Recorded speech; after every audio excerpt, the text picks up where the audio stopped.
कार्यक्रम को आगे बढ़ाते हुए सबसे पहले हम आग्रह करेंगे हमारे आदरणीय अजय बैरागी जी प्रदेश अध्यक्ष की वो आए और अपना स्वागत भाषण रखें और सभी का स्वागत करें। आप सभी को सादर नमस्कार। आज हम सभी के लिए बहुत ही गर्व की दिन है। हमारे बीच में आज भारत सरकार के मंत्री, हम सबके प्रिय डॉक्टर सुकांत मजुमदार जी सुदूर दिल्ली से आज हमारे बीच में आके पहुंचे हैं।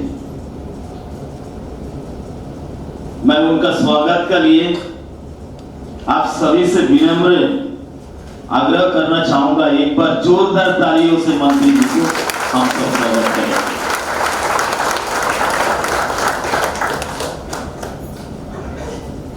मंच में उपस्थित हमारे भारतीय जनता पार्टी के राष्ट्रीय कार्यकारिणी सदस्य आदरणीय विशाल जी, आज खास करके माननीय सुकांतदा जिस उद्देश्य पे यहां पर आए हैं, ये आप सभी को मालूम है। 23 जुलाई को हमारे देश के वित्त मंत्री माननीय निर्मला सीतारमण जी द्वारा जो बजट पेश हुआ, उसका ऊपर में हर प्रदेश में कोई ना कोई मंत्री का दौरा माननीय प्रधानमंत्री नरेंद्र मोदी जी ने तय किया और उसी का लिए खास करके आज सुकांतदा हमारा बीच में आके पहुंचे हैं। खास करके इस कार्यक्रम में, ये बजट का ऊपर में जो कार्यक्रम है, इस कार्यक्रम में प्रदेश का तरफ से 3 लोगों का नाम पूछा था दिल्ली से, माननीय जगत प्रकाश नड्डा जी। तो वो 3 लोग जिनको स्टडी करना है बजट का ऊपर में, और पूरा द्वीप समूह में सभी अलग अलग जो डिस्ट्रिक्ट है, डिगलीपुर हो गया, मायाबंदर हो गया, रंगत हो गया, साउथ अंडमान हो गया, पोर्ट ब्लेयर सिटी हो गया, निकोबार हो गया, सभी जगह में एक टीम जाएंगे और समाज के जो प्रबुद्ध लोग हैं, उन सभी प्रबुद्ध लोगों का सामने बजट का ऊपर में अपना विषय विस्तारित रूप से रखेंगे। वैसे में अंडमान निकोबार से हमारा एल मूर्ति जी नेशनल काउंसिल मेंबर, हमारे संजय कुमार सिंह जी प्रदेश उपाध्यक्ष और कोर कमेटी के सदस्य, और हमारे डॉक्टर आर देवदास जी स्टेट सेक्रेटरी, ये 3 लोगों का नाम बजट का ऊपर में हम लोग दिल्ली रिकमेंड किया, और वो हिसाब से जो मटेरियल भेजा है इन लोगों ने स्टडी भी किया। और आज जो माननीय मंत्री जी का प्रेजेंस में कार्यक्रम में आप सभी प्रबुद्ध लोग, वरिष्ठ लोग यहां पर मौजूद है, मैं एक बार अपनी पूरे प्रदेश की ओर से और अपनी ओर से आप सभी को मैं हृदय से यहां पर बहुत बहुत स्वागत और बहुत बहुत अभिनंदन करता हूं। Respected Minister of State for Education and Development for North East Region, Dr. Sukanta Majumdar ji, and my dear friends. First of all, मैं आपको ये पहले ही बता देता हूँ, मैं कोई पॉलिटिकल राजनीतिक व्यक्ति नहीं हूँ, कोई पब्लिक ऑडियंस को अटेंड देने का मेरा कोई एक्सपीरियंस नहीं है। फिर भी बजट के बारे में as officiating president of chamber of commerce के हैसियत से 2 शब्द कहना चाहता हूँ। पहला है कि ये मेरा पर्सनल ओपिनियन के हिसाब से एक संतुलित बजट को पेश किया गया इस बार। हालांकि ये संपूर्ण बजट नहीं था, बैलेंस पीरियड के लिए बजट था, तो इसमें सभी मुद्दों को ध्यान में रखा गया, पर्टिकुलरली एम्प्लॉयमेंट के लिए। एम्प्लॉयमेंट के लिए करीब 1 करोड़ बच्चों को स्टाइपेंड देने का, जो इंटर्नशिप करेगा उसको स्टाइपेंड देने का इंतजाम किया गया है 5,000 रुपये पर महीने के हिसाब से, जो first time government of India ने किया है। दूसरा है महिला सशक्तिकरण। महिलाओं को इंडस्ट्री में आगे आने के लिए बहुत सारी स्कीम्स इसमें निर्मला सीतारामन जी ने अपने बजट में रखा है। उम्मीद करता है एक प्रोग्रेसिव बजट होगा, महिलाओं को आगे आने का एक अवसर मिलेगा। तीसरा है सेल्फ एम्प्लॉयमेंट, स्टार्टअप इंडिया या और बहुत सारे स्कीम। मुद्रा लोन को पहले 10 लाख रुपए तक का लोन दिया जाता था, उसको इस बार बढ़ा के 20 लाख रुपए कर दिया है। ये जो लोन है विदाउट एनी कोलैटरल सिक्योरिटी का, डायरेक्टली बैंक के द्वारा दिया जाता है गवर्नमेंट ऑफ इंडिया के श्योरिटी पे। तो इसमें सबसे बड़ा मुद्दा यह है कि अंडमान निकोबार में कोई इंडस्ट्री नहीं है, सिर्फ लोग सरकारी नौकरी पे डिपेंड करता है कि हमें कब नौकरी मिलेगा, क्योंकि कोई इंडस्ट्री या फिर कॉर्पोरेट कंपनीज यहाँ एस्टेब्लिश नहीं है। तो इनके लिए तो बहुत ही अच्छा है सेल्फ एम्प्लॉयमेंट करना। और हम लोगों का पर्टिकुलरली हमारे यूथ को मैं ये या आपके थ्रू से ये बात उन तक पहुँचाना चाहता हूँ कि सरकारी नौकरी एक सैचुरेशन पॉइंट पे आ गया है। कोई भी गवर्नमेंट अपनी पॉपुलेशन का 10 से 15% को ऊपर सरकारी नौकरी दे नहीं सकता, बाकी 85% को अपना सेल्फ एम्प्लॉयमेंट ढूंढना पड़ेगा। तो सेल्फ एम्प्लॉयमेंट ढूंढने के लिए एक स्कीम है आपको स्टार्टअप इंडिया। स्टार्टअप इंडिया में बिना कोई कोलैटरल सिक्योरिटी का आपको प्रोजेक्ट को बेस करके 5 करोड़ रुपए तक का लोन मिलेगा। ये जो कि हम लोगों में किसी को पता भी नहीं है कि कैसे लोन मिलेगा। बैंक में जाएगा तो वो बोलेगा कोलैटरल लेके आओ, गारंटर लेके आओ, इसकी कोई आवश्यकता नहीं है। इसमें आपको मदद देगा industries department, Andaman Nicobar industries department से सहयोग मिलेगा, अनिटको से सहयोग मिलेगा, प्रशासन से सहयोग मिलेगा। अगर कोई बैंक इसमें आपको लोन देने से मना करता है तो आप इंडस्ट्रीज को अप्रोच कर सकते हैं, आप एडमिनिस्ट्रेशन में अप्रोच कर सकते हैं, बट आपको प्रॉपरली आपका प्लान लेके जाना पड़ेगा कि आप करना क्या चाहते हैं। दूसरा यह है कि अंडमान में सेल्फ एम्प्लॉयमेंट को क्रिएट करने के बारे में कोई सोचता ही नहीं है। अभी मैं करीब 30-35 साल से अपने बिजनेस में हूँ, छोटा सा जगह है, डायरेक्टली हमारे पास में करीब 100 एम्प्लॉय है। उसके बावजूद भी लोग आपसे पूछेगा कि आपसे हम पूछेंगे क्या हम बेरोजगार हैं कि रोजगार हैं। मेरे लिए पूछता है कि सब बोलेंगे कि हम बेरोजगार हैं क्योंकि मेरे पास सरकारी नौकरी नहीं है। ये सरकारी नौकरी ही रोजगार नहीं है। हम तो हम रोजगार देने वाला व्यक्ति हूँ, उसके बावजूद भी क्या है कि लोग ये सोचता है कि ये बेरोजगार है। तो कंसेप्ट ही चेंज करना है। कंसेप्ट चेंज करने के लिए हम तो आप लोगों से रिक्वेस्ट करेगा, पार्टी वर्कर से रिक्वेस्ट करेगा, जो पार्टी में एक्टिव है उनसे रिक्वेस्ट करेगा कि ये जन जन तक पहुंचाए, हर यूथ तक पहुंचाए, हर गांव तक पहुंचाए कि गवर्नमेंट ऑफ इंडिया का क्या स्कीम है। ये स्कीम नहीं पहुंचता, ये सबसे बड़ा ड्रॉबैक है। ये जो हम स्टार्टअप बोला, ये लास्ट 5 साल से चल रहा है। शायद 2016 में गवर्नमेंट ऑफ इंडिया स्टार्ट किया था स्टार्टअप बिजनेस, बट हमारे यहाँ कोई स्कीम ही नहीं है, किसी को पता ही नहीं है, अवेयरनेस नहीं है। एक कहावत है, प्रत्यक्षम किम प्रमाणम, प्रत्यक्ष को प्रमाण की जरूरत नहीं होती। आज भारत आजादी के बाद 75 साल पूरा करने के बाद अमृत काल में प्रवेश करते हुए जिस मुकाम पर खड़ा है भारत, जिस दिशा में भारत आगे बढ़ा है, और इसमें पिछले 10 साल का जो कार्यकाल है, जिसका नेतृत्व विश्व के सबसे सम्मानित नेतृत्व करने वाले ऐसे हम सबके प्रिय भारत के प्रधानमंत्री, यशस्वी प्रधानमंत्री नरेंद्र मोदी जी के द्वारा भारत की दशा और दिशा को इस मुकाम पर पहुंचा दिया गया है कि आज हमें उनकी नीतियों और उनकी जो परिश्रम है उसके प्रति कोई संदेह नहीं होता। लेकिन फिर भी क्या है, बुद्धिजीवियों का एक अलग उनका व्यवहार होता है।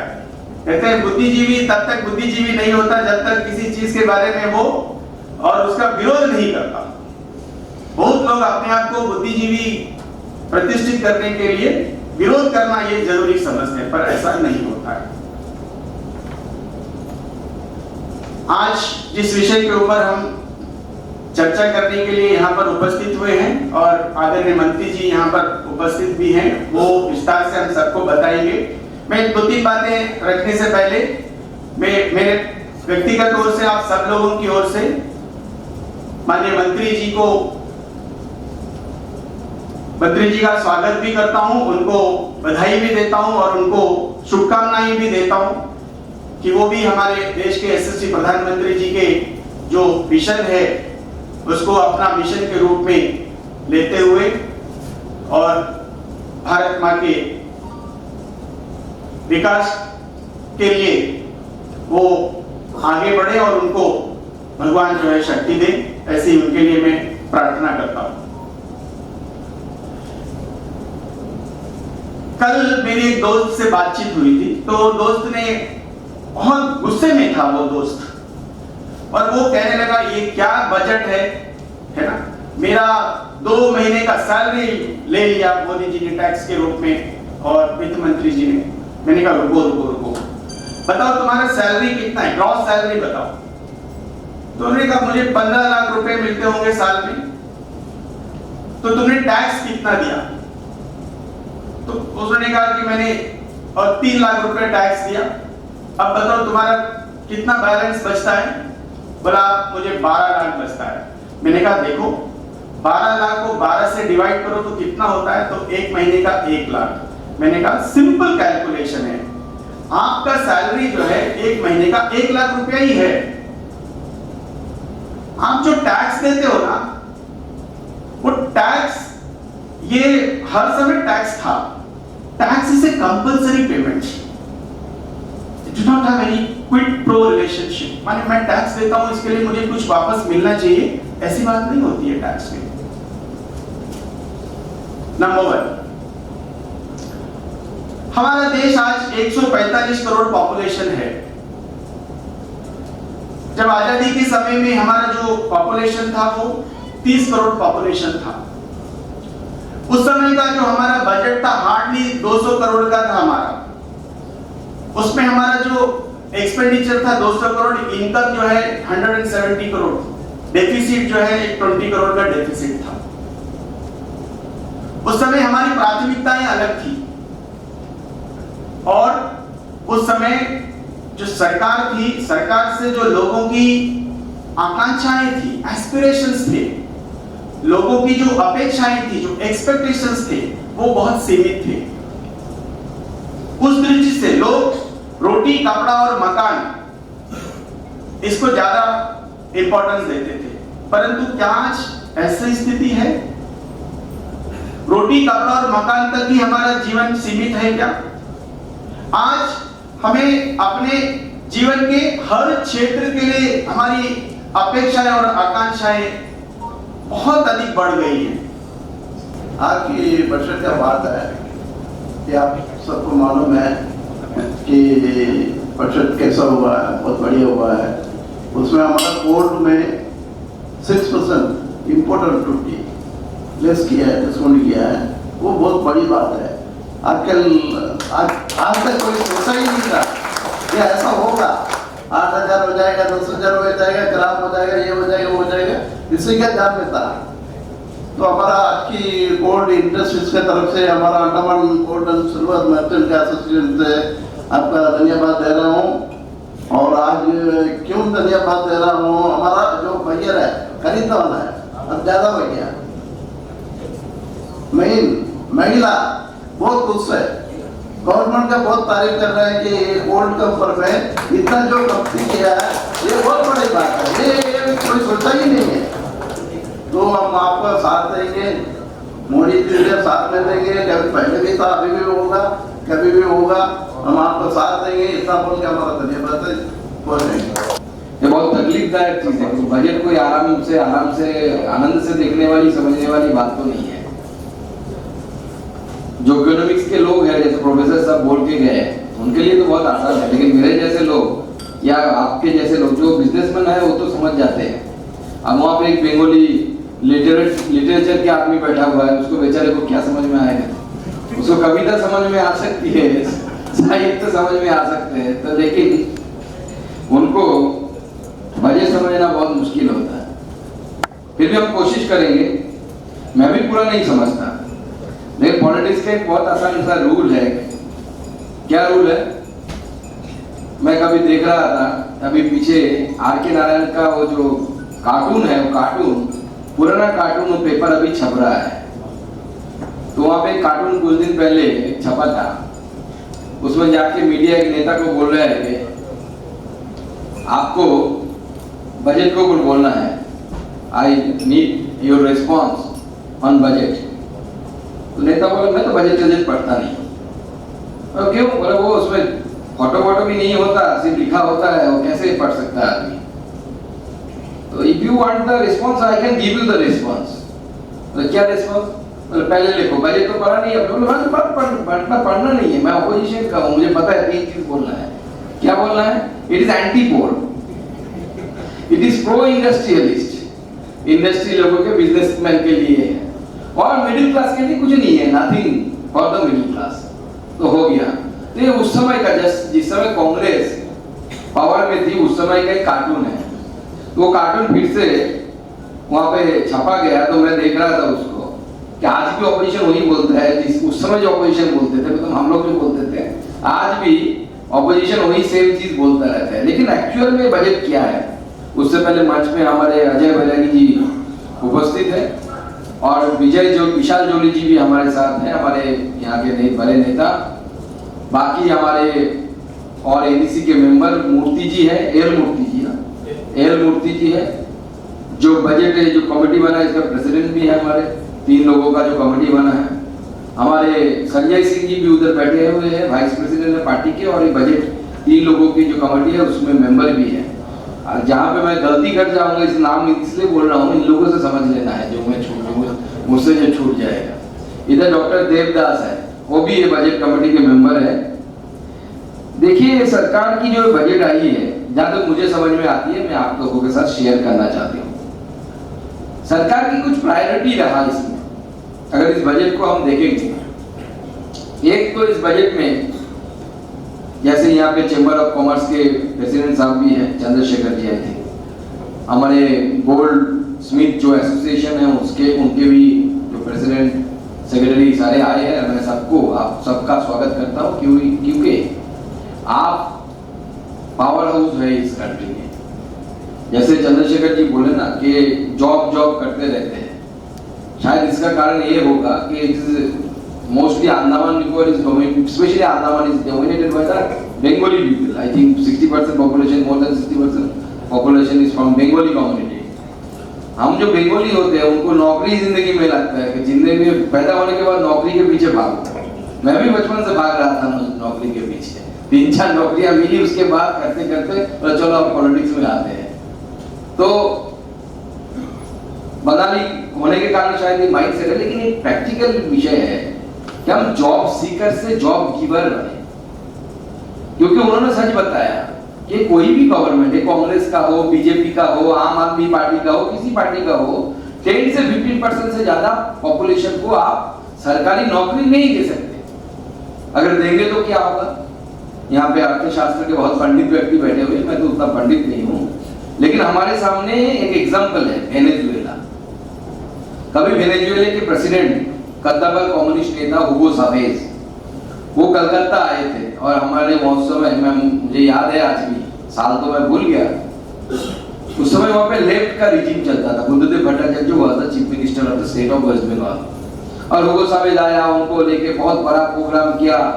हुगो चावेज ने भी हाथ क्या बोलते हैं उसको, बर्तन उठा के खिचड़ी दिया लोगों को, खाने जाते हुए खिचड़ी खिलाया, बहुत बड़ा इवेंट हुआ। लेकिन उसके बाद जो एक देखा गया कि वेनेजुएला की इकोनॉमी जो है वो इकोनॉमी पूरी तरीके से कोलैप्स कर गई है। अभी वहां पे महिलाओं की हालत इतनी खराब है, they are compelled to participate in the bad things for a dinner और लंच ओनली। इससे ज्यादा मैं खुल के नहीं बोल रहा हूँ। वो लोग वहां पे महिला की हालत ऐसी हो गई है कि परिवार चलाने के लिए उनको कॉम्प्रोमाइज करना पड़ रहा है, इकोनॉमी इतनी खराब हो गई है। ये वास्तविकता है। कोई भी सरकार अगर अपनी सारे लोगों को नौकरी दे, वहां पे कोशिश हुई थी, हुई सब फ्री फ्री फ्री डोल डोल डोल, फ्री में कुछ नहीं मिलता सर, भगवान भी फ्री में कुछ नहीं देता। आप तपस्या करेंगे तभी जगह तप मिलेगा, तभी वरदान मिलेगा। हम देखे महिषासुर इतना तपस्या किया तब जाकर मिला कुछ, ऐसे कुछ नहीं मिलता। तो हमारी सरकार ने कोशिश किया कि हमारे समाज के, मुझे लगा कि ये बजट जो है होलिस्टिक बजट है। होलिस्टिक बजट मतलब मेरे सेंस से समाज के सबसे गरीब डाउन रोडेड पीपल, जिनको चिंता रहती है कि कल क्या खाना है, एक ऐसा तबका है। स्वाभाविक है, जैसे हमारे प्रोफेसर साहब ने बताया कि हमने 25 करोड़ लोगों को उस रेखा से ऊपर उठाया, लेकिन और भी बाकी है, ये तो कोई हम डिनाई नहीं कर सकते। तो इनके लिए मोदी जी पहले से ही प्रतिबद्ध थे कि हम 80 करोड़ लोगों को अगले 5 साल तक गरीब कल्याण योजना के तहत, अन्न योजना के तहत फ्री के राशन जो हम देते आ रहे हैं वो देंगे और देना चाहिए, और वो कंटिन्यू होगा हमारी सरकार के समय। यहाँ पे क्या होता है कि पॉलिटिक्स आ जाता है, पॉलिटिक्स आ जाता है कि स्टेट बोलता है मैं देता हूं, वो तू मैं चलता रहता है।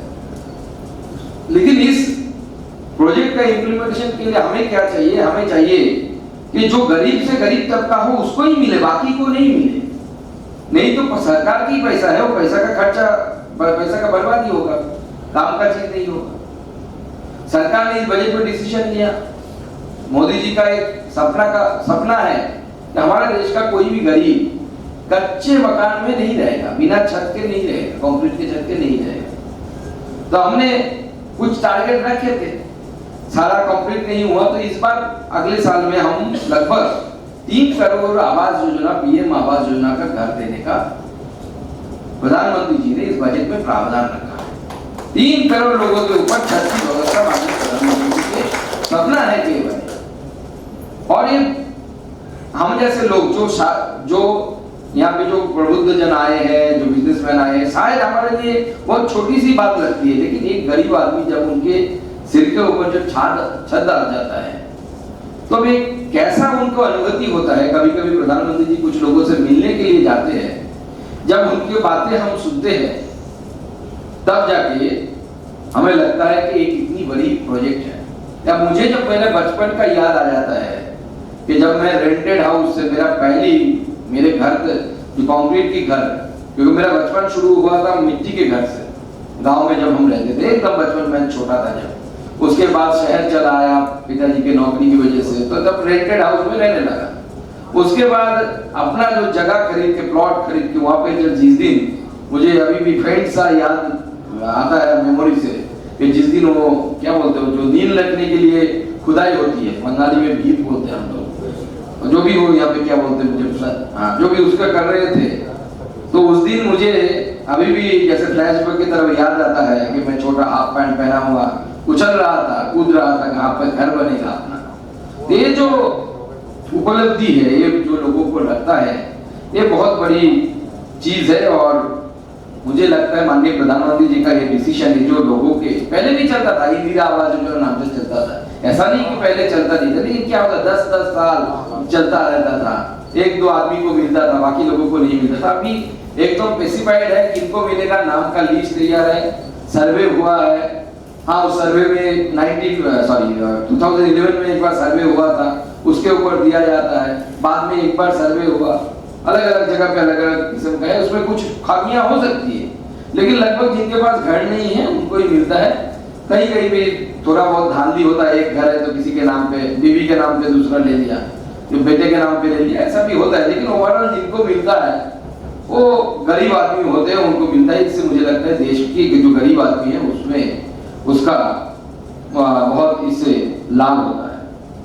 तो इसमें सरकार ने हमारे जैसे बताया कि 3 करोड़ घर देने का व्यवस्था हो, और जो राशन की व्यवस्था 80 करोड़ लोगों को दिया जाएगा। इसके लिए सरकार ने लगभग स्पेशली 80 करोड़ लोगों के लिए जो प्रधानमंत्री गरीब कल्याण योजना है, इसके लिए 2 लाख करोड़ रुपए की, उससे भी ज्यादा रुपए की व्यवस्था इस बजट में किया गया है।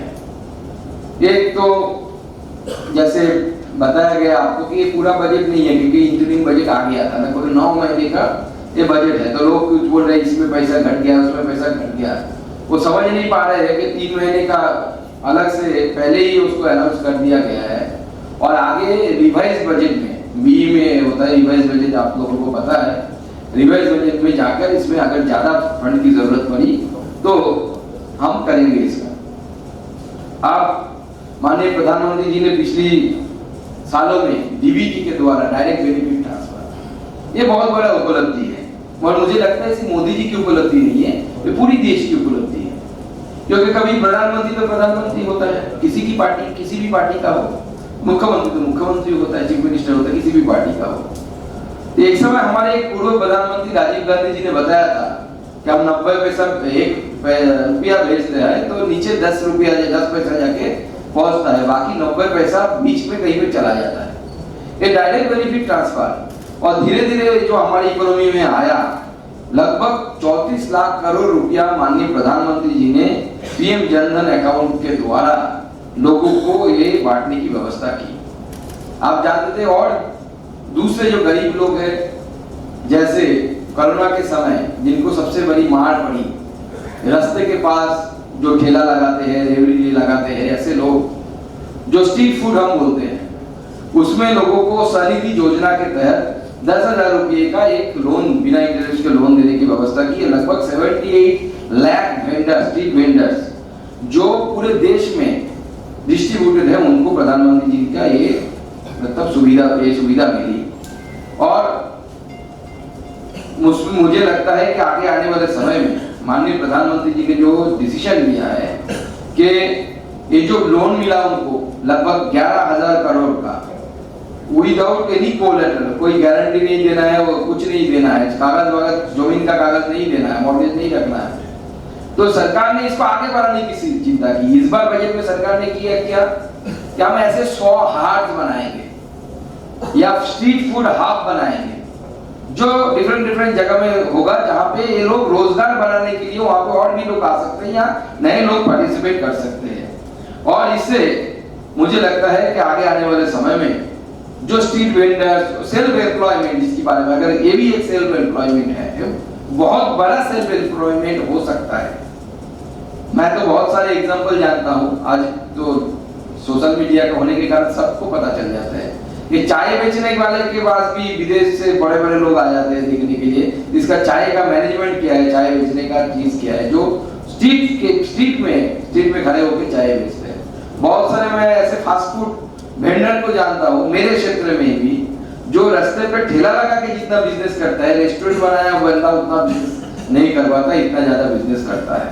तो ऐसे सेल्फ एम्प्लॉय, क्योंकि सबको नौकरी नहीं मिली, हमारे ऑपोजिशन जो है वो भी जानते हैं कि सबको नौकरी नहीं मिली, वो हमें क्रिटिसिज्म करेंगे कि ये क्या जॉब है, नहीं ये जॉब नहीं है, सेल्फ एम्प्लॉयमेंट है। और सबको जॉब मिलना पॉसिबल भी नहीं है, क्योंकि इकोनॉमिक्स बोलती है कि अगर आप सबको जॉब देने जाएंगे तो आपका इकोनॉमी कोलैप्स कर जाएगा, आपका देश का इकोनॉमी नहीं चलेगा। माननीय प्रधानमंत्री जी का जो आयुष्मान भारत का जो सपना उन्होंने बुना था, ये बहुत ही उस समय रेवोल्यूशनरी एक थिंकिंग थी, जो हमारे देश में सरकार की तरफ से थ्रू आउट देश में ऐसा कोई प्रोजेक्ट नहीं था। लगभग 33 करोड़ आयुष्मान कार्ड अभी तक 14 से 24 तक डिस्ट्रीब्यूट हो चुके हैं और 650 करोड़ एडमिशन हॉस्पिटल में हो चुके हैं इस कार्ड के द्वारा, मतलब ये काम भी कर रहे हैं। और इसके द्वारा लगभग 81,979 करोड़ रुपीस लोगों को रिइंबर्समेंट, मतलब लोग मतलब हॉस्पिटल को गया है, आदमी के पॉकेट से नहीं देना पड़ा। अभी मोदी जी ने नया एक लाए हैं जो इसी हमारे आयुष्मान भारत में, कि अभी तक आयुष्मान भारत के सिस्टम था, it was a centrally sponsored scheme, मतलब इसमें कुछ पार्ट सेंट्रल देता है, कुछ पार्ट स्टेट गवर्नमेंट देता है। यहाँ पे तो यूनियन टेरिटरी है, पूरा सेंट्रल देता है। तो इसमें कुछ स्टेट्स थे, जैसे हमारे पश्चिम बंगाल पकड़ लीजिए, वो इसमें पार्टिसिपेट नहीं किया, उन्होंने अपना चलाया, तो सबको नहीं मिलता था। तो सरकार ने अभी जो 70 इयर्स एंड अबव है उनके लिए नया स्कीम लाने के लिए सोचा है, और उसमें 70 इयर्स अबव के लिए सरकार नए सिस्टम से, यानी 100% केंद्र सरकार की पैसा होगी, उसमें स्टेट गवर्नमेंट की कोई इन्वॉल्वमेंट नहीं होगी। देकर 70 इयर्स अबव के लिए आयुष्मान भारत की चिंता सरकार अभी कर रही है।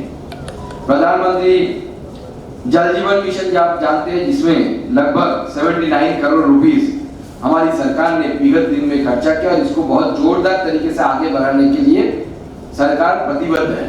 आदरणीय प्रधानमंत्री जी का ये भी एक सपनों का प्रोजेक्ट है कि भारत उन्नत देशों की तरह अपने भारत का हर आदमी, गरीब से गरीब आदमी अपने घर में बैठे हुए कल का नल घुमाएगी और वहां से पानी निकलेगा, पीने का पानी निकलेगा। और इस बार हमारे CR पाटिल साहब को, जो कैबिनेट मिनिस्टर है, उनको दिया गया है। He is known in amongst us in our party for innovative thinking, बहुत इनोवेटिव थिंकिंग मिनिस्टर है। तो हम आशा करते हैं बहुत जल्द मतलब इसका बहुत अच्छे से इसका हम आगे लेके जाएंगे। और इसके साथ साथ माननीय प्रधानमंत्री जी ने जो पुराने प्रोजेक्ट्स थे, अटल जो पेंशन योजना से लेकर PM श्रम योगी मानधन योजना, इसमें भी 177 करोड़ रुपया, अटल पेंशन योजना में 520 करोड़ रुपये जैसा पैसा हमारी सरकार ने इसमें इन्वेस्ट किया है, इसमें प्रावधान किया है। अभी देखिए, युवाओं के लिए सबसे इंपॉर्टेंट पार्ट यही है, मुझे लगता है, बजट का, जिसके बारे में हमारे जो चैम्बर ऑफ कॉमर्स के प्रेसिडेंट साहब भी बात कर रहे थे कि नया जॉब क्रिएशन, ये नए जॉब क्रिएशन के लिए हमारी सरकार ने जो 3 मोटा मोटी अगर देखें तो 3 ऐसे घोषणाएं की हैं कि एक तो अगर कोई नया कोई सेटअप कोई लगा रहा है, कोई एंटरप्रेन्योर नया कोई बिजनेस चालू कर रहा है और या नए पुराने बिजनेस में नए लोगों को नौकरी दे रहे हैं, तो 1 मंथ वेज 15,000 अप टू 15,000 जितना उनका वेज है उस हिसाब से अप टू 15,000 तक रुपया वो सरकार रीइंबर्समेंट करेगी, सरकार देगी। पहली बार ये कर रहे हैं, इससे पहले कभी नहीं किया। उन्होंने एक अलग चीज की उल्लेख की, वो भी है कि हम 5,000 रुपए का स्टाइपेंड देंगे इंटर्नशिप के लिए और देश में पूरे 500 ऐसे बड़े बड़े जो इंडस्ट्री है, वो इंडस्ट्री में लोगों को, युवाओं को काम करने के लिए भेजेंगे कि आप एक्सपीरियंस लो, मार्केट क्या चाहता है। क्योंकि हमारे एजुकेशन सिस्टम का हमेशा ये लैकुना रहेगा कि मार्केट जो चाहता है हमारा एजुकेशन सिस्टम वो तैयार नहीं कर पाता। और एक फैक्ट है, कोई ग्रेजुएट निकलता है हमारी यूनिवर्सिटी से या कॉलेज से, मैं भी टीचर हूँ बाय प्रोफेशन, मैंने भी ये नोटिस किया है। आप पूछेंगे उससे कि आप क्या हो, क्या कर सकते हो, तो बोलेगा I am a graduate, but क्या कर सकते हो, that is a different question. ये चीज हमारी थोड़ा 1947 से देश चला आ रहा है, लेकिन इसके बारे में कोई हमने सोचा नहीं। मार्केट को चाहिए तरबूज, आप बेच रहे हैं आम, बिकेगा क्या? नहीं बिकेगा। आपको तरबूज चाहिए तो आपको तरबूजा ही लाना पड़ेगा, खरबूजा बोलते हैं हिंदी में खरबूजा बोलते हैं, तो उसको लाना पड़ेगा। सो ये जो इंटर्नशिप है किस लिए है कि इंडस्ट्री को क्या चाहिए, आप ग्रेजुएट हो या क्लास 12 पास हो, जो भी हो, लेकिन इंडस्ट्री क्या मांगता है आपके पास। यहाँ पे अगर हम IT प्रोफेशनल्स थे अंडमान में तो IT प्रोफेशनल्स का काम ज्यादा नहीं होगा। यहाँ पे किसी को अगर कुछ जो टूरिज्म है, टूरिज्म के ऊपर अगर उसको बहुत ज्यादा नॉलेज है या एक्सपर्टाइज है, उसका यूज हो सकता है यहाँ पे। तो मार्केट जो चाहिए वो चीज हमें तैयार करने की बारे में करना पड़ेगा और उसके बारे में इस बजट में प्रावधान है। दूसरा जो हमने बताया कि 15,000 रुपए का डेली वेजेस के हिसाब से 15,000 रुपए का महीने का अप टू 50,000 सरकार रिइंबर्स करेगी। उसके साथ साथ EPFO जो जब कोई प्राइवेट जॉब करता है तो प्रोविडेंट फंड में वो कंट्रीब्यूट करता है। तो हमारी सरकार ने इस बार पहली बार से इससे 50 लाख युवाओं को, नए युवाओं को नौकरी मिलेगा, क्योंकि ये इंसेंटिव सरकार ने जो तैयार किया है कि एम्प्लॉयर्स के लिए दिया है कि अगर आप नए लोगों को जॉब में रखेंगे तो उसके लिए सरकार up to 3,000 rupees EPFO contribution जो है वो एम्प्लॉयर्स को देगी। तो काइंड ऑफ इंसेंटिव है, किसके लिए? एम्प्लॉयर्स के लिए। पहले क्या होता था, एम्प्लॉयर्स को कुछ नहीं मिलता था, तो एक एम्प्लॉयर्स को ढूंढता था कि एक्सपीरियंस आदमी चाहिए, एडवर्टाइजमेंट देता था पेपर में 3 इयर्स एक्सपीरियंस, 5 ईयर एक्सपीरियंस, नए लोगों को जॉब नहीं मिलता था। इससे इंसेंटिव उन लोगों को, एम्प्लॉयर को मिलेगा कि आप नए लोग लो, तब जाके आपको ये इंसेंटिव मिलेगा। तो नए लोगों को, नए युवाओं को नौकरी मिलेगी। और दूसरी बात ये है कि एक ईपीएफओ का कंट्रीब्यूशन थोड़ा जो बिजनेसमैन है उनमें रहता है कि नहीं देते हैं, कि इससे थोड़ा पैसा बच जाता है। अब सरकार जब इसमें इंसेंटिव दे रही है तो वो मालिक भी सोचेगा सरकार पैसा दे रहा है मेरा 2 साल तक, ये 2 इयर्स चलेगा, तो 2 साल तक सरकार दे रहा है तो मैं क्यों ना यूपीएफओ का अकाउंट खुलवाऊं अपना एम्प्लॉय का। इससे तो डबल लाभ होगा, एक नए लोगों को नौकरी मिलेगी, दूसरी जो सामाजिक सुरक्षा, सोशल जो सिक्योरिटी है, ये सोशल सिक्योरिटी में भी इसमें बढ़ोतरी होगी। नहीं तो जो एम्प्लॉयर था उसका रहता है कि बाईपास करके चला जाना। जैसे आप देखे होंगे चाय बागान में हंगामा होता रहता है कि एम्प्लॉयर चाय बागान में ईपीएफ पैसा नहीं मिलता, पीएफ का पैसा नहीं मिलता, तो इसके लेके बहुत आंदोलन होता रहता है। तो ये चाय बागान का मैंने एक एग्जांपल दिया, लेकिन ये सब जगह में होता है क्योंकि बिजनेस नया होता है, मार्जिन कम होता है प्रॉफिट का, तो बाईपास करने की एक चिंता रहती है, सब में एक कोशिश रहता है। इसलिए इसको डिटेल्स में डिस्कस कर रहा हूं। मुझे लगता है कि इस बजट का जो आत्मा है, आत्मा इसमें है, जो प्राण बोलते हैं ना, इसमें है कि ये जो स्कीम्स है इसका लाभ लेते हुए आगे आने वाले समय में ईपीएफओ में बहुत संख्या के बहुत ज्यादा संख्या में इसमें एनरोलमेंट होगा, जो दर्शाएगा कि हमारी सरकार के समय में कितने नए जॉब क्रिएशन हो रहे हैं। ऐसे इंसेंटिव आगे दिया जाएगा, तो मैं इतना डिटेल्स में नहीं जा रहा हूं क्योंकि बहुत सारी चीजें हैं, सबको कवर करना भी संभव मुश्किल हो जाता है क्योंकि बजट इतना बड़ा चीज है। इसके साथ साथ जो लोन सैंक्शन किए गए हैं मैं उसमें नहीं जा रहा हूं। एक तो अमृत पीढ़ी शिपिंग के बारे में प्रधानमंत्री कौशल योजना जो चलता है, आप जानते हैं, तो इसमें भी सरकार ने बहुत ज्यादा जोर लगाया है कि इसके द्वारा नए युवाओं को नई चीजें सिखाना। अभी कौशल योजना के तहत, पीएम कौशल विकास केंद्र के तहत नई इंडस्ट्री के साथ पार्टनरशिप, और इंडस्ट्री को क्या चाहिए, जैसे यहाँ पे भी कौशल विकास केंद्र होगा, यहाँ पे टेलरिंग से लेकर सारी चीजें सिखाई जाती है। सोशल इन्फ्लुएंसर की ट्रेनिंग अभी बहुत डिमांड में चल रही है कि वो भी चलता है यहाँ पे कि कैसे सोशल इन्फ्लुएंसर बने, सोशल मीडिया में कैसे इन्फ्लुएंसर बने। तो ये सरकार की जो इसमें जो मनीषा है कि आगे आने वाले समय के इंडस्ट्री एक और भी क्लोजनेस बना के इंडस्ट्री जिस तरीके से मैन पावर चाहती है उस मैन पावर को हम तैयार करें, सरकार तैयार करे थ्रू कौशल विकास केंद्र की तरह। इसके लिए भी बजट की प्रावधान बड़ी मात्रा में हमारी सरकार की तरफ से किया गया है। मेरे पूर्ववर्ती वक्ता ने भी बताया कि मुद्रा लोन जो है, ये मुद्रा लोन को हम 10 लाख से बढ़ाकर 20 लाख तक कराया है इस बजट में। और इसमें मोदी जी का यही है कि मैं जो जहां से शुरू किया था कि जॉब सीकर से हमें जॉब गिवर बनना है।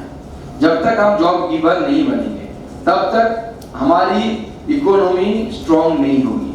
और भारत का आज भी प्रधानमंत्री जी ने नीति आयोग की मीटिंग में भी माननीय प्रधानमंत्री नरेंद्र मोदी जी ने बोला कि हमारे लिए ये सच में अमृत काल है।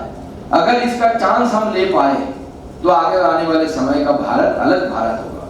अगर ये चांस हम गवा दिए तो आगे आने वाले समय में कब जाकर फिर से चांस आएगा, मुझे तो थोड़ा डाउट है कब आएगा, और ये तो कोई प्रेडिक्ट भी नहीं कर सकता। लेकिन अभी मुद्रा लोन के तहत लगभग पिछले सालों में 23 लाख लोन सैंक्शन किए गए, और उसमें SC ST तो लोगों के लिए लोन की व्यवस्था भी अलग से की गई। और इसमें ज्यादातर लोगों को जो SC ST है उनको ये किया। हमारे जो ऑपोजिशन है कि मंदिर बनाते बाकी कुछ नहीं बनाते, लेकिन डेटा क्या बोलता है? अगर देखें हायर एजुकेशन के बारे में, मैं basically as a MOS education में हायर एजुकेशन देखता हूँ। अगर देखें हम यूपीए के समय में 7 एम्स हुआ करता था, अभी 23 एम्स है। उनके समय में 13 IIMs जहां से मैनेजमेंट पढ़ाया जाता था, वहां आज 21 IIMs हैं। IIT उनके समय 16 थे, हमारे समय 23 IITs हैं। मेडिकल कॉलेज उनके समय लगभग 400 के करीब था, हमारे समय 706 मेडिकल कॉलेज रहे इंडिया के समय। पब्लिक यूनिवर्सिटी जिसे बोलते हैं, यूपी के समय 316 थे, हमारे समय 480। ये इतना जंप हमारी इस 10 साल की सरकार ने दिया है। और इसमें IIMs आप याद रखिएगा, मोस्टली जो IIMs है वो सिर्फ सफिशिएंट है, मतलब उनको सरकार को ज्यादा पैसा नहीं देना पड़ता। एक बार बना के उसके बाद उसको एक पर्पस फंड दे दिया जाता है, उसके बाद बाकी खर्चा IIMs पूरी अपनी तरफ से उठाते हैं। इतनी ताकत हमारे IIMs में है और इतना डिमांड भी है स्टूडेंट के अंदर। इतने IIMs बनने के बाद भी लगभग 21 IIMs बन गए हैं, उसके बाद भी इतना डिमांड है। तो उसके साथ साथ मुझे लगता है आदरणीय प्रधानमंत्री जी का और एक विषय जो इसके लिए हमारे अंडमान के लिए बहुत इंपॉर्टेंट है, दैट इज उनका एक गोल है कि मेकिंग इंडिया एक ग्लोबल टूरिज्म हब। अगर इसके बारे में आप सोचेंगे तो अंडमान के नील हेमलॉक के बिना ये तो संभव नहीं है।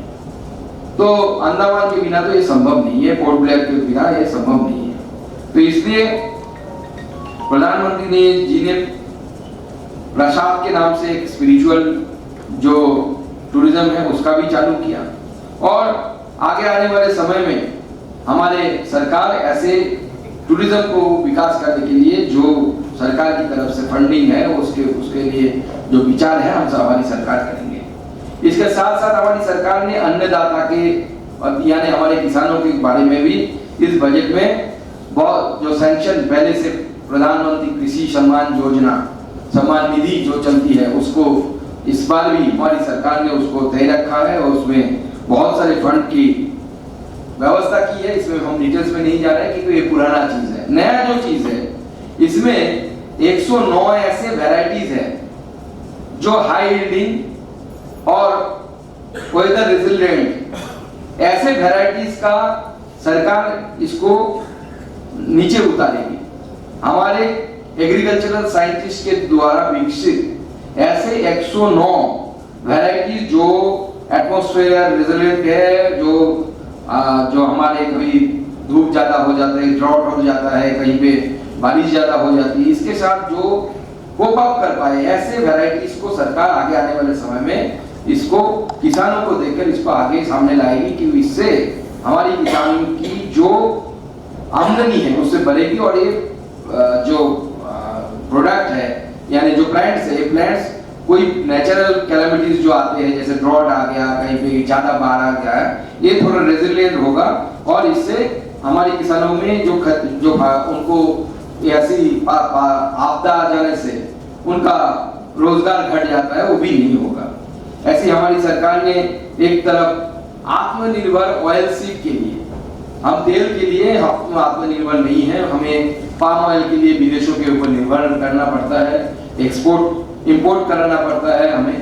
तो इसके लिए भी सरकार मिशन मोड में काम करेगी और आगे आने वाले समय में ऑयल सीड हो, पाम ऑयल हो और बाकी रिफाइन ऑयल हो, इसके लिए हमारी सरकार आगे फंड की प्रावधान की है और इससे द्वारा हमें भी लाभ होगा।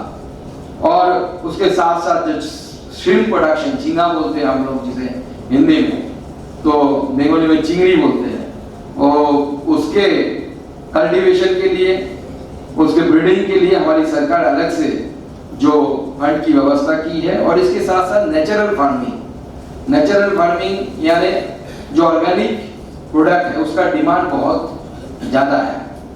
मैं कुछ दिन पहले नागालैंड से हमारे एक वहाँ के स्टेट के एक मिनिस्टर आए थे, नागालैंड का ऑर्गेनिक कॉफी लाए हैं मेरे लिए, मेरे मंत्रालय में आ गए थे मिलने के लिए। तो बात कर रहे थे कि अफ्रीकन कंट्री के साथ उनका कोलैबोरेशन है, ये ऑर्गेनिक कॉफी वहाँ पे कल्टीवेट होता है और ऑर्गेनिक कॉफी सारा वो इंपोर्ट करके ले जाते हैं, बाहर उनको बेचने की जरूरत ही नहीं, जो लोकल कंजम्पशन हो गया। बाकी ऑर्गेनिक होने के कारण अफ्रीका का एक कंट्री पूरा उनका कंसाइनमेंट लेकर ले चला जाता है जितना ऑर्गेनिक होता है। तो ऐसे हर एक जगह पे कोई ना कोई, हमारे भारत एक ऐसा देश है जिसके ऊपर हिमालय है, नीचे समुद्र है और हर एक जगह का अलग अलग किस्म का एटमॉस्फेयर है। इसलिए हर जगह का अगर हम कृषि क्षेत्र में देखेंगे, यूनिक एक प्रोडक्ट होता है। हर स्टेट का कोई ना कोई यूनिक 2-3 एग्रीकल्चरल प्रोडक्ट्स होगा, जिसको हम अगर ऑर्गेनिक ब्रांडिंग कर पाए, वैल्यू एडिशन कर पाए, तो प्रोडक्ट बहुत दूर जाएगा। अंडमान से जुड़ी सभी छोटी बड़ी खबरें देखने के लिए हमारे अपने न्यूज आज तक यूट्यूब चैनल को सब्सक्राइब करें और बेल आइकॉन प्रेस करना ना भूलें। हमारा अपना न्यूज आज तक, अब सच देखेगा अंडमान।